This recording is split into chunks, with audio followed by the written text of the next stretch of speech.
Bismillahirrahmanirrahim.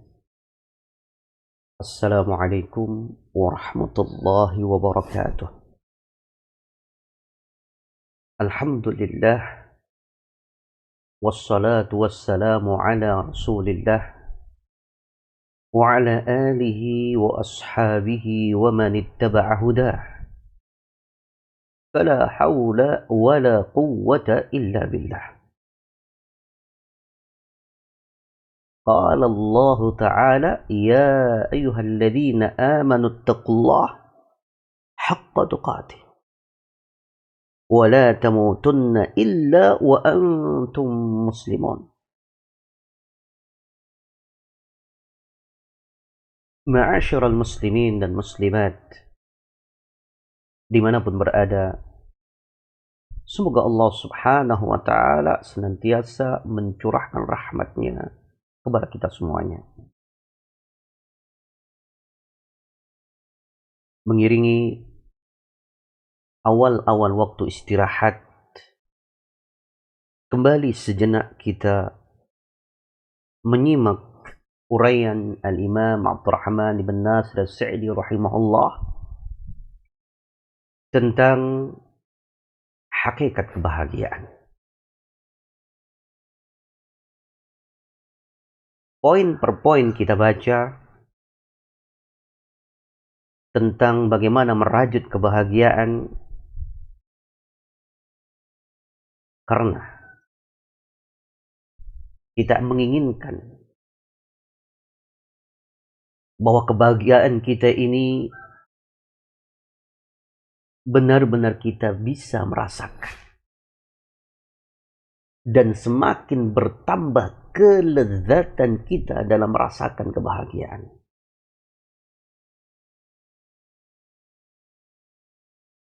Keadaan yang baik dan semakin baik dari kondisi hubungan seorang hamba dengan Allah, praktis kebahagiaannya pun akan bertambah.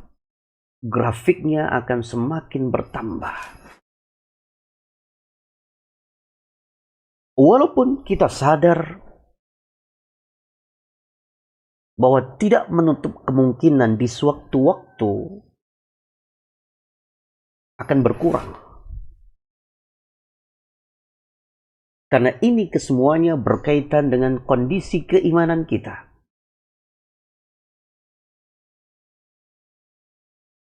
Al-imanu yazidu wa yanqus. Kita sadar keimanan itu ada kalanya yazid, bertambah, menjulang.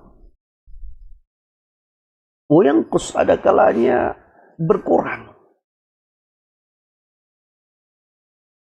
Ini yang pasti setiap kita merasakan.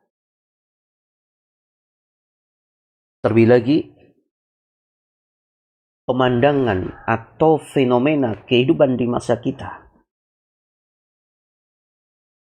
aral yang melintang, duri yang bertebaran di hadapan kita, batu terjal yang harus kita jalani, kita lalui, itu jauh lebih banyak. Bertambah dan bertambah.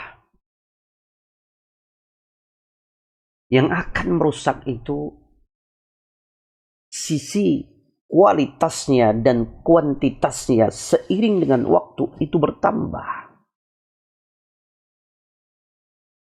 Dan itu sudah disabdakan oleh Nabi sallallahu alaihi wasallam dari hadis Anas radhiyallahu taala anhu yang diriwayatkan oleh Imam Bukhari, "Ma ya'tikum 'amun illa wa ba'dahu syarrun minhu." Tidak akan datang masa yang baru, tahun yang baru, kecuali kondisi yang berikutnya akan lebih buruk daripada yang sebelumnya. Tetapi berbahagialah, bersyukurlah kepada Allah saat hati kita masih merasakan ketika terjebak dalam kesalahan bahwa kita telah terjatuhkan dalam kesalahan, dan lekas kita beristighfar dan bertaubat kepada Allah. saat kondisi seorang masih seperti ini, mengakui kesalahan sebagai kesalahan dan tidak pernah memandang kecilnya kesalahan, apalagi dia meyakini bahwa sekecil apapun kesalahan, tetapi ketika kesalahan itu dilakukan kepada Allah yang maha besar, maka terasa pada hatinya menjadi demikian noda yang sangat kuat, sehingga menjadikan untuk beristighfar kepada Allah. Bahkan Rasulullah Sallallahu Alaihi Wasallam telah menyebutkan tentang kondisi kita. Realita anak Adam itu akan pasti sebagaimana dikatakan oleh Nabi, terjatuh dalam kesalahan. Tapi sebaik-baik orang yang berbuat salah adalah at-tawwabun, orang yang senantiasa bertaubat kepada Allah. Dan alangkah mengagumkan, baginda Nabi Muhammad sallallahu alaihi wasallam tidak pernah bersalah, dia ma'sum. Tetapi senantiasa menghiasi lisannya dengan beristighfar kepada Allah, bertaubat kepada Allah. Terlebih lagi diajarkan kepada kita, diingatkan Allah bahkan di dalam ayatnya, Innallaha yuhibbut tawwabin. Allah itu sangat mencintai orang-orang yang senantiasa bertaubat. Maka ketika kita masih merasakan kesalahan sebagai kesalahan, dan masih kita sadar untuk cepat meminta ampun kepada Allah, bergegas untuk bertaubat kepada Allah, maka saat-saat seperti itu bersyukurlah kepada Allah Subhanahu wa ta'ala. Ma'asyiral muslimin wal muslimat dimanapun berada, semoga Allah Subhanahu wa ta'ala senantiasa mencurahkan rahmatnya kepada kita semuanya. Kita lanjutkan perkataan beliau bagaimana menghadapi fenomena yang saat ini teramat kuat untuk menggoncang jiwa seorang, yang sehingga sangat mudah ada kalanya untuk kalut, menyeretnya kepada kondisi depresi yang berat, sehingga tidak bisa menikmati sebuah kehidupan. Beliau berkata, wa mimma yudfa'u bihil ham wal qalaq, dan di antara perkara yang bisa menahan, mengurangi, meminimalisir dari kegundahan dan kekalutan adalah ijtima'ul fikri kullihi 'ala al-ihtimami bi'amali al-yawmil hadir. Konsentrasi dan fokus untuk benar-benar memperhatikan amalan yang saat itu sedang dia lakukan. Untuk memperhatikan amalan, aktivitas di hari yang dia sedang bernafas.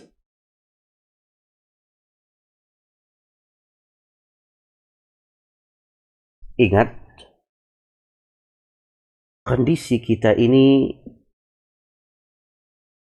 dalam 3 keadaan.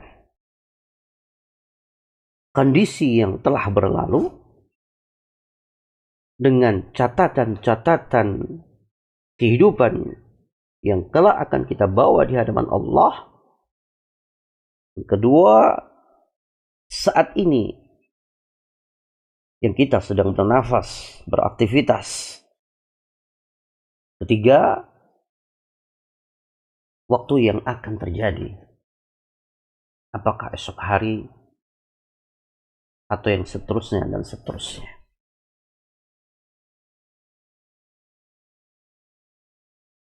Tapi perlu diingat bahwa memperhatikan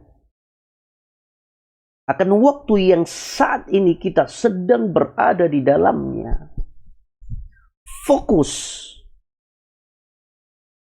memperhatikan apa kiranya yang harus dia lakukan, dan ketika dia melakukan, dia memaksimalkan apa yang akan dia lakukan,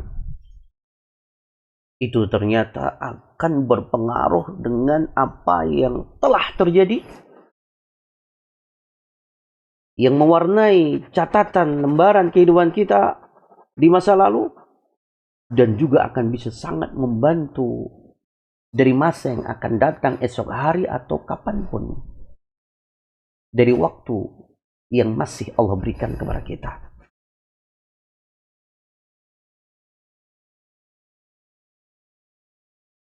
Ini bedanya dengan memperhatikan saat yang kita sedang beraktivitas, sedang berada di kondisi yang saat ini kita sama-sama merasakan.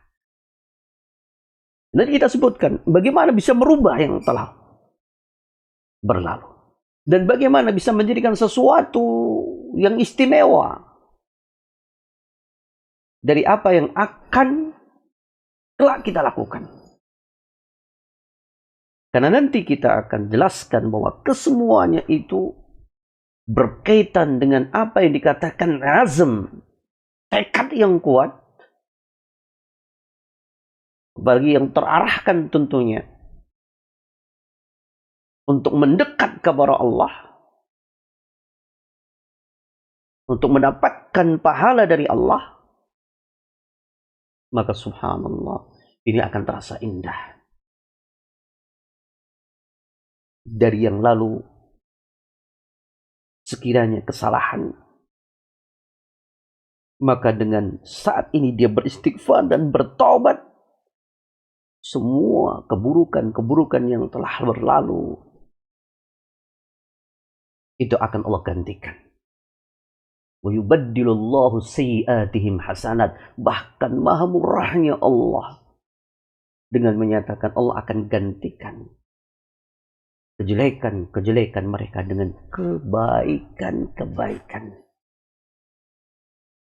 Fokus dengan beramal di hari itu, kejelekan-kejelekan yang telah berlalu, ada kalanya Allah hapuskan.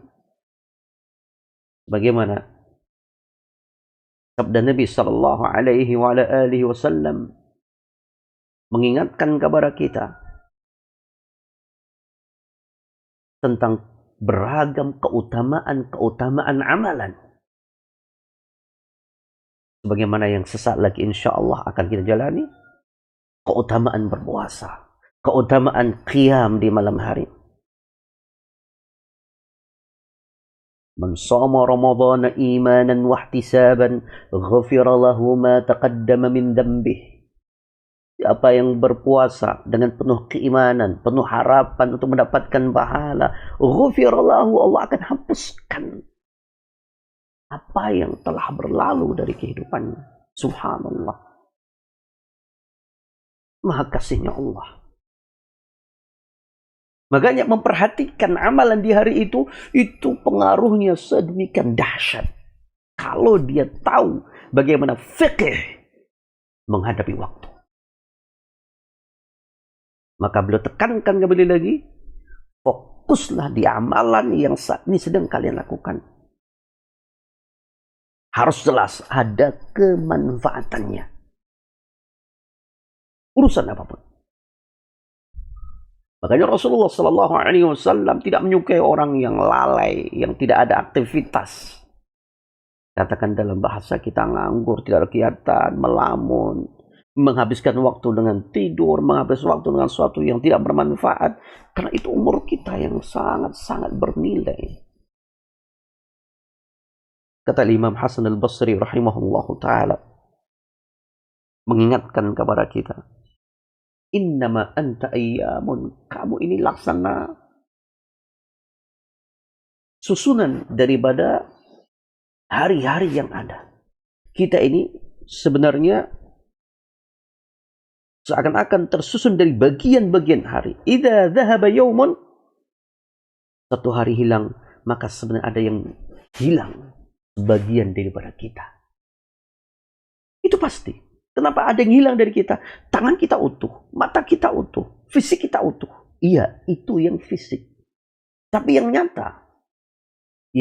nyata dalam arti yang benar-benar kita rasakan, tapi ada yang tidak kita rasakan, yang menghilang adalah berkurangnya usia kita. Bukankah satu hari berarti telah hilang waktu kita, umur kita.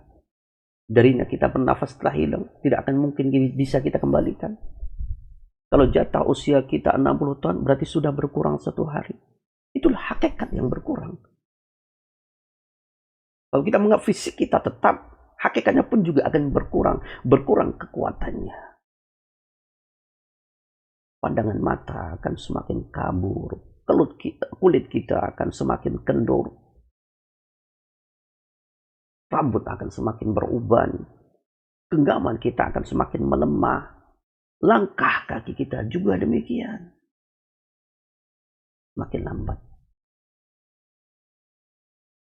Oleh sebab itu kita diperintahkan memperhatikan aktivitas yang nyata di hari atau di saat ini.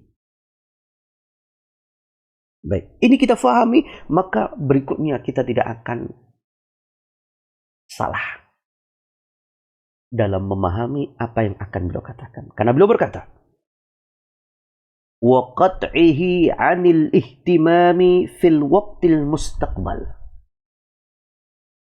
Bentuk fokus di dalam menghadapi amalan, di dalam menghadapi yang saat itu dia sedang bernafas, sedang beraktivitas. Itu upayakan juga dengan diikuti, putuskan untuk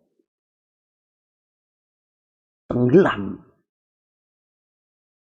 memikirkan sesuatu yang apa nanti akan dia lakukan. Memikirkan fil waqtil mustaqbal, tentang apa yang nanti akan terjadi.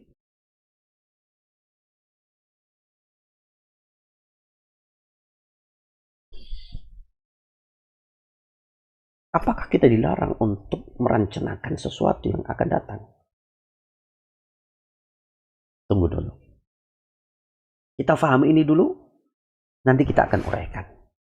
Apa maksud daripada muallif rahimahullah ta'ala?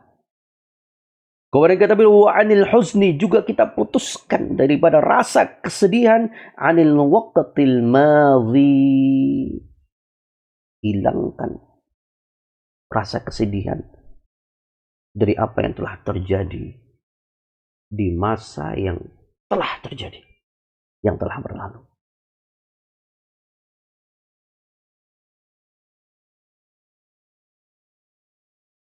Bagaimana kita dilarang untuk memikirkan esok hari? Bagaimana kita dilarang untuk memikirkan apa yang telah terjadi?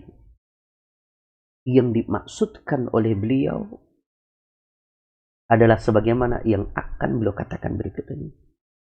Kata beliau, وَلِهَذَا اسْتَعَاذَ النَّبِيُّ صَلَّى اللَّهُ عَلَيْهِ وَسَلَّمَ مِنَ الْهَمِّ وَالْحُزُنِ. Oleh sebab itu Nabi Shallallahu Alaihi Wasallam berlindung dan senantiasa berlindung kepada Allah dari al-ham dan dari al-hazan, dari rasa gundah gulana dan dari perasaan kesedihan. Apa maksudnya? Perhatikan. Fal-huznu 'alal umuril madhiyah allati la yumkinu radduha wa la istidrakuha. Al-huzn yang darinya Nabi itu berlindung kepada Allah Subhanahu wa taala adalah kejadian atau bersedih dari kejadian-kejadian yang telah berlalu, yang tidak akan mungkin untuk kita kembalikan keadaannya, atau untuk kita kembali meraih apa yang telah lalu. Subhanallah. Tadi kita katakan, bahwa seorang itu ketika fokus dari apa yang akan dia lakukan akan memberikan warna dari apa yang telah terjadi.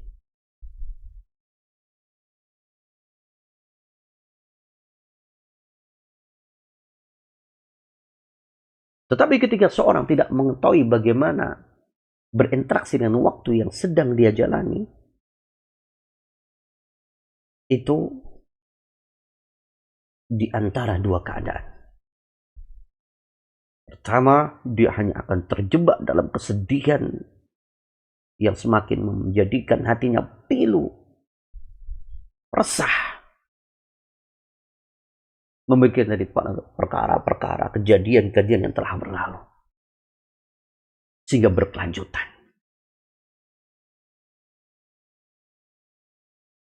Yang kedua, kalau dia tidak mengerti fikih berinteraksi, maka sungguh hari itu hanya akan sia-sia. Umurnya akan berjalan dengan tanpa arti, karena akan habis waktunya untuk menyesali waktu yang pernah terjadi atau dari apa-apa yang pernah terjadi. Sehingga terjebaklah dia, ini yang paling dimaksudkan oleh muallif, terjebak dia dalam perkara-perkara yang tidak diperkenankan dalam akidah. Seandainya dulu seperti ini dan seperti ini, saya tidak akan pernah seperti ini.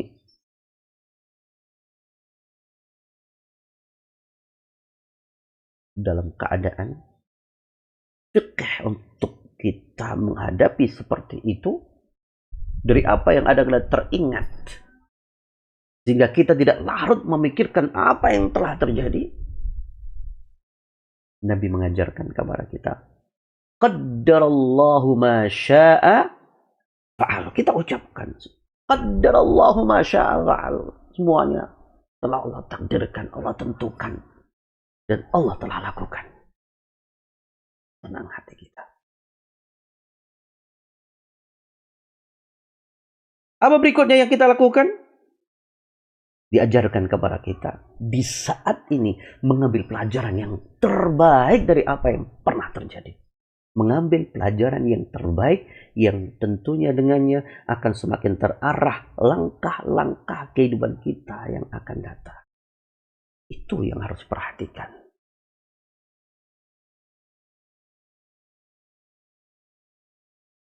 Oleh sebab itu seorang ketika dia larut memikirkan apa yang telah berlalu.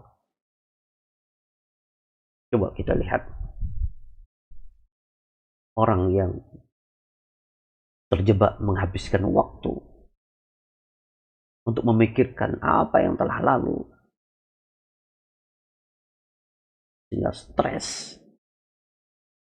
Ada kala di antara mereka bahkan membuat seakan-akan mengukir kata-kata yang indah mensifati apa yang telah lalu, tetapi muatannya sebenarnya adalah penyesalan dan ketentuan Allah. Ini yang kita khawatirkan. Dia tulis syair, dia tulis puisi-puisi, bukan mengambil hikmah. Tidak salah untuk kita menuliskan kata indah, tapi dari kata indah kita mengambil ibrah. Bukan sebagai sesuatu yang hanya akan semakin menjadikan kesedihan itu semakin mendalam dan semakin merobek perasaan kita. Ini yang tidak diperkenankan. Ma'asyiral ikhwah wal akhwat, kiranya untuk malam hari ini kita cukupkan. Insyaallah esok malam kita lanjutkan di waktu yang sama dengan kajian yang sama insyaallah taala. Semoga Allah Subhanahu wa taala senantiasa memberikan taufik kepada kita dan menjaga sisa nafas kehidupan kita. Semoga ada manfaatnya. Kurang lebihnya mohon maaf. Aqulu qouli hadza wa astaghfirullah li wa lakum wa nafani wa iyyakum bima fihi minal ayati wa dzikril hakim. Subhanakallahumma bihamdika asyhadu an la ilaha illa anta astaghfiruka wa atubu ilaik. Assalamualaikum warahmatullahi wabarakatuh.